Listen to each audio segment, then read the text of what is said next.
வணக்கம் மாணவர்களே, இன்று நாம் பார்க்க போகும் பாடப்பகுதி எல் 8 கவிதை பேழை தாவோ தேஜில் என்ற தலைப்பில் தான் நம்ம கவிதை பார்க்க போகிறோம். ஆசிரியர் லாவோட்சு. ஆசிரியர் பற்றி பார்க்கலாமா? லாவோட்சு சீனாவில் போ ஆ மூ 2ஆம் நூற்றாண்டிற்கு முன் வாழ்ந்தவர். இந்த போ ஆ மூன்னு சொல்லப்படுற எது அப்படின்னா பொது ஆண்டிற்கு முன் என்று நம்ம எடுத்துக்கணும். இப்போ முதல்ல கிமு கிபி அப்படின்னு சொல்லுவாங்க இல்லையா, அது மதம் சார்ந்தது அப்படின்றதுனால இப்போ என்ன பண்ணுறாங்கன்னா அதை போ ஆமோ போ ஆப்பி அப்படின்னு பிரிச்சுருக்காங்க. அதாவது பொது ஆண்டிற்கு முன் பொது ஆண்டிற்கு பின் அப்படின்ட்டு பிரிச்சுருக்காங்க. இப்போ பொது ஆண்டிற்கு முன் 2ஆம் நூற்றாண்டிற்கு முன் வாழ்ந்தவர் யாருன்னா லாவோட்சு. இவர் ஒரு சீன மெய்யியலாளர். சரியா? கன்ஃபூசியஸ் இவரது சமகாலத்தவர். கன்ஃபூசியஸ் யாருன்னா இவருடைய சமகாலத்து வாழ்ந்த ஒரு அறிஞர். அக்காலம் சீன சிந்தனையின் பொற்காலமாக திகழ்ந்தது. லாவோட்சு தாவோவியம் என்ற சிந்தனை பிரிவை சார்ந்தவர். ஒழுக்கத்தை மையமாக வைத்து கன்ஃபூசியஸ் சிந்தித்தார். லாவோட்சுவோ இன்றைய வாழ்வை மகிழ்ச்சியாக வாழ வேண்டும் என்ற சிந்தனையை முன்வைத்தார். கன்ஃபூசியஸ் சிந்தித்து சொன்னது என்னது? எல்லாருமே ஒழுக்கத்தை சார்ந்த வாழ வேண்டும் அப்படின்னு சொல்கிறார். ஆனால் லாவோட்சு என்ன சொல்கிறாரு? இன்றைய வாழ்வை நம்ம எப்படி வாழணும்? மகிழ்ச்சியாக வாழணும் அப்படின்னு சொல்கிறார். தாவோவியமும் அதையே வலியுறுத்துகிறது. இப்பாடப்பகுதியில் உள்ள கவிதையை மொழிபெயர்த்தவர் சி மணி அவர்கள். பாரதி கூறியது போல இருநாட்டு நல்லறிஞர் சாத்திரங்கள் தமிழ் மொழியில் மொழிபெயர்த்தல் வேண்டும் அப்படின்னு சொல்லியிருக்காங்க இல்லையா? அப்போது இந்த தாவோவியம் என்று சொல்லக்கூடிய இந்த சிந்தனை பிரிவு சீன மொழியில் இருந்த ஒரு தத்துவம். அந்த கருத்துக்களை நம்ம என்ன பண்ணுறோம்?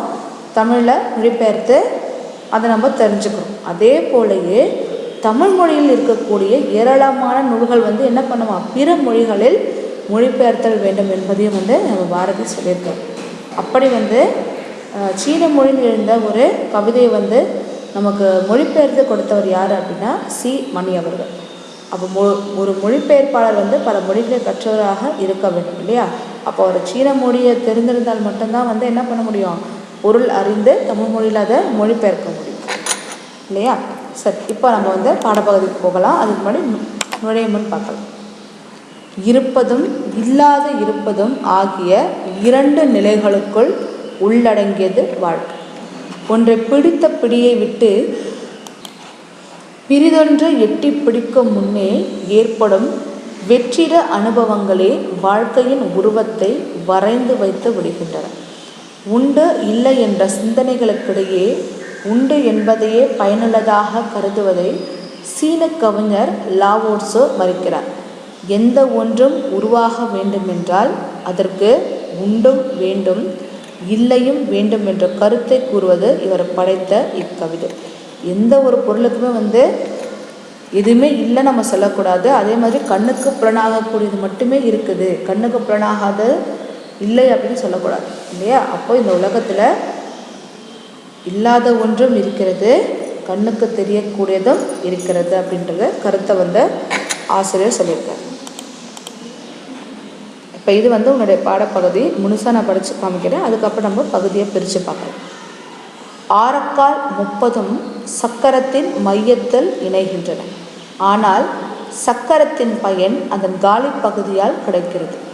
பாண்டம் பாண்டமாக களிமண் வணையப்படுகிறது. ஆனால் பாண்டத்தின் பயன் அதன் காலி பகுதியால் கிடைக்கிறது. வீட்டுச் சுவர்களில் வாயிலுக்காகவும் சன்னலுக்காகவும் வெற்று வெளியை பிடிக்கிறோம். ஆனால் வாயிலும் சன்னலும் வெற்றுவெளி என்பதால் பயன்படுகின்றன.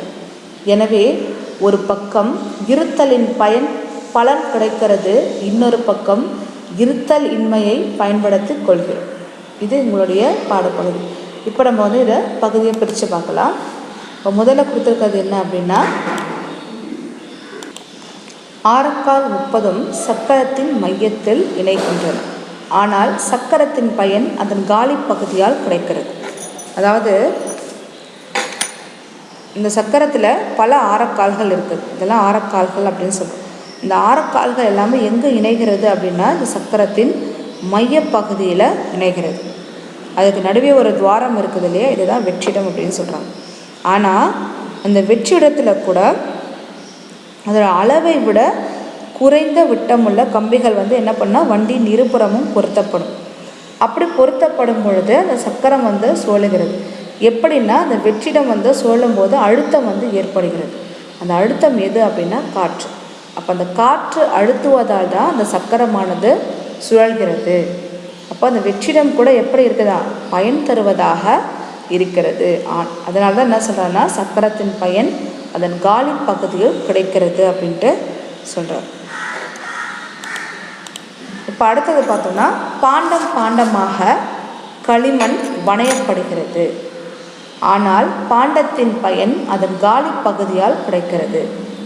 பாண்டம் பாண்டமாக அப்படின்னு சொன்னால் இந்த களிமண்ணை பயன்படுத்தி நிறைய மண் பாத்திரங்கள்ல எல்லாம் செய்கிறாங்க இல்லையா. ஆனால் அதை வந்து நம்ம இப்போது சமைக்கிறோம் அப்படின்னு சொன்னால் அந்த பானையை வந்து கவுத்து போட்டு சமைக்க முடியுமா இல்லையா. அப்போ என்ன பண்ணணும், அதில் காலி பகுதியில் தான் அந்த உணவுப் பொருட்களை நம்ம சமைக்க முடியும். சரியா. அப்போ உள்ளே வெற்றிடம் இருப்பதால் தான் அது நம்ம பயன் தரக்கூடியதாக இருக்கிறது. அப்போ அந்த உணவு சமைப்பதற்கு கூட நம்ம மண்பாண்டம் வாங்குகிறோம். அந்த மண்பாண்டத்தை வந்து எப்படி பயன்படுத்துகிறோம் அப்படின்னா அந்த வாய்ப்பகுதியை வந்து குப்புற கவிழ்த்தி நம்ம பயன்படுத்துறது கிடையாது.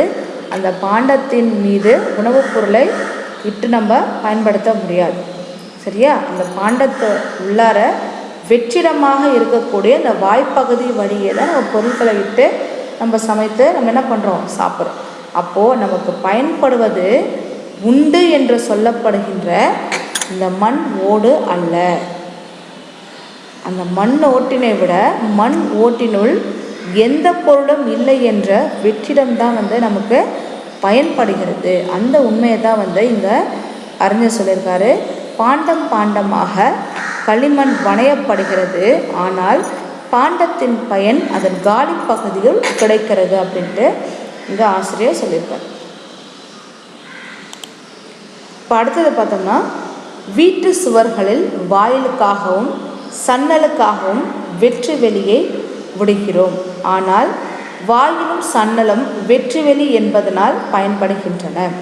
இப்போ வீடு கட்டும்போது என்ன பண்ணுறோம், வாசலுக்காகவும் ஜன்னலுக்காகவும் நம்ம சுவர் மீது நம்ம இடைவெளியை விடுறோம்.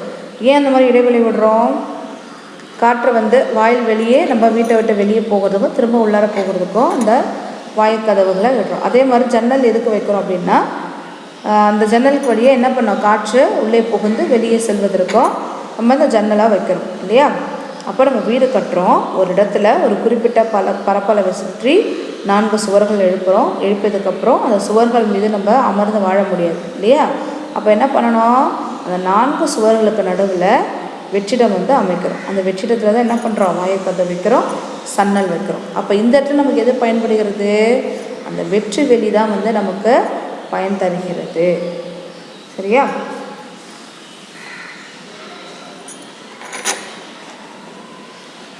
அடுத்தது, எனவே ஒரு பக்கம் இருத்தலின் பலன் கிடைக்கிறது, இன்னொரு பக்கம் இருத்தலின்மையை பயன்படுத்தி கொள்கிறோம்.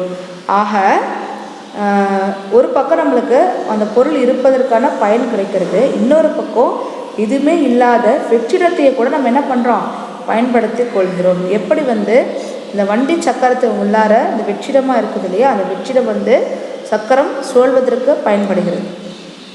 குடம் வடிவில் உள்ள மண்ணோட்டை விட அந்த குடத்தினுள் உள்ள வெற்றிடம் வந்து நமக்கு பயன்படுகிறது. வீட்டின் சுவர்களை விட வெற்றிடமாக உள்ள இடம்தான் வந்து நமக்கு பயன் தருவதாக இருக்கிறது இல்லையா. அப்போது உருவ வடிவில் உள்ள பொருள்களும் அப்பொருள்களில் உள்ள வெற்றிடமும் வந்து நமக்கு பயன் தருகிறது. உருவ வடிவில் உள்ள பொருள்கள் அழியக்கூடியவை, ஆனால் அப்பொருள்களில் உள்ள வெற்றிடமோ என்றும் நிலைத்திருக்க கூடியது. சரியா. இந்த கதவுகளோ இந்த சன்னல்களோ அழியக்கூடியது, ஆனால் அங்கே இருக்கக்கூடிய வெற்றிடம் என்பது எப்பொழுதுமே நிலையாக இருக்கக்கூடியது என்பதை வந்து தாவோ தேஜிங் என்ற அறிஞர் வந்து இங்கே சொல்லியிருக்கார். அப்போ ஒரு பக்கம் இருத்தலின் பயனும் கிடைக்குது, இன்னொரு பக்கம் இருத்தல் இன்மையும் நாம் என்ன பண்ணுறோம், பயன்படுத்தி கொள்கிறோம் அப்படின்னு சொல்கிறார். அப்போ அழிகின்ற பொருட்கள் மூலம் பெறும் பயனை விட என்றும் உள்ள இறைவனாகிய வெற்றிடம் மூலமே நமக்கு அதிகப்படியான பயன் கிடைக்கிறது அப்படின்ட்டு இங்கே ஆசிரியர் சொல்கிறார். சரியா. ஏன்னா வெற்று பகுதியை வந்து காற்று நிரப்புகிறது அப்படின்னு சொல்லுவோம். வெற்றிடத்தை காற்றும் நிரப்பும் அப்படின்னு சொல்லப்படுறது அறிவியல் செய்தி இல்லையா. அப்போது இருப்பதாலும் நம்மளுக்கு பயன் கிடைக்கிறது, வெற்று பகுதியாலே நமக்கு பயன் கிடைக்கிறது. சரியா. இப்போ இதில் கொடுத்துருக்க இந்த பாடல் மூலமாக நம்மளுக்கு கொடுத்துருக்க தத்துவ விளக்கம் என்ன அப்படின்னா, இல்லை என்பது வடிவத்தை வரையறை செய்கிறது. குடம் செய்ய மண் என்பது உண்டு, குடத்திற்குள்ளே வெற்றிடம் என்பது இல்லை. இந்த உண்டும் இல்லையும் சேர்வதால் தான் குடத்தில் நீரை நிரப்ப முடியும். நம்ம குடம் செய்வதற்கு என்ன பயன்படுது? மண்ணை வைத்து ஒரு குடம் செய்கிறோம், உள்ளே வெற்றிடம் அமைக்கிறோம். ஏன்னா அந்த வெற்றிடம் இருந்தால்தான் அந்த குடத்தில் உள்ள நீரையோ அல்லது வேறு ஏதோ உணவையோ நம்ம என்ன பண்ண முடியும்? நிரப்ப முடியும் இல்லையா. அதை மாதிரி வெற்றிடம் இல்லாத குடத்தில் என்ன பண்ண முடியாது? நம்ம எதுவுமே நிரப்ப முடியாது. இவை முரண்களாக தெரிந்தாலும் இவை முரண்கள் அல்ல. முரண் அப்படின்னா எதிரெதிராக இருக்கிறது. அதை வலியுறுத்தவே இன்மையால் தான் நாம் பயனடைகிறோம் என்கிறார் கவிஞர். அப்போ இன்மை அப்படின்னு இந்த இடத்துல எதை சொல்லனா, வெற்றிடம் ஒன்றுமே இல்லாத இடத்துல அது மட்டுமா நம்ம என்ன பண்ணுறோம்? அதற்குரிய பயனை அடைகிறோம். சரியா.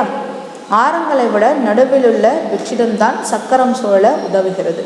குடத்து ஓட்டினை விட உள்ளே இருக்கும் வெற்றிடமே பயன்படுகிறது. சுவர்களை விட வெற்றிடமாக இருக்கும் இடமே பயன்படுகிறது. ஆகவே இன்மை என்று எதையும் புறக்கணிக்க வேண்டாம் என்பது அவருடைய கருத்து. பாருங்க, பக்கபத உறுப்பிலக்கணம் இணைக்கின்றன அப்படின்னு சொல்லும்போது இந்த சொல்ல நீங்கள் படித்து பார்த்தாலே அது என்ன காலம் என்பதை நீங்கள் தெரிஞ்சுக்கலாம். இணைகின்றன அப்படின்னு சொல்லும்போது அது நிகழ்காலம். சரியா. இதை நீங்கள் எப்படி பிரிக்கணும் அப்படின்னா, பகுதி கட்டளையாக இருக்கணும். அப்போ என்ன பண்ணோம்? இணை அப்படின்னு பிரிக்கணும். அடுத்தது கின்றன அப்படின்றத கின்று கூட்டல் அன் கூட்டல் ஆ அப்படின்னு பிரிக்கணும். இப்போ இணை என்பது பகுதி, கின்று என்பது நிகழ்கால இடைநிலை, அன் என்று வந்தாலே அது என்னது? சாரியை. ஆ என்பது பலவின்பால் வினைமுற்ற விகுதி. இலக்கண குறி பாருங்க. பாண்டம் பாண்டமாக அப்படின்னு சொல்றது அடுக்கு தொடர். வாயிலும் சன்னலும் அப்படின்னு சொல்றது உம்முறுப்பு வெளிப்பட்டு வருவதால் அது எண்ணுமை. அடுத்ததில் இருக்க கொடுத்துருக்க குறிவினா பாருங்க. தாவோதேஜின் இன்னொரு பக்கம் என்ற எதனை குறிப்பிடுகின்றது.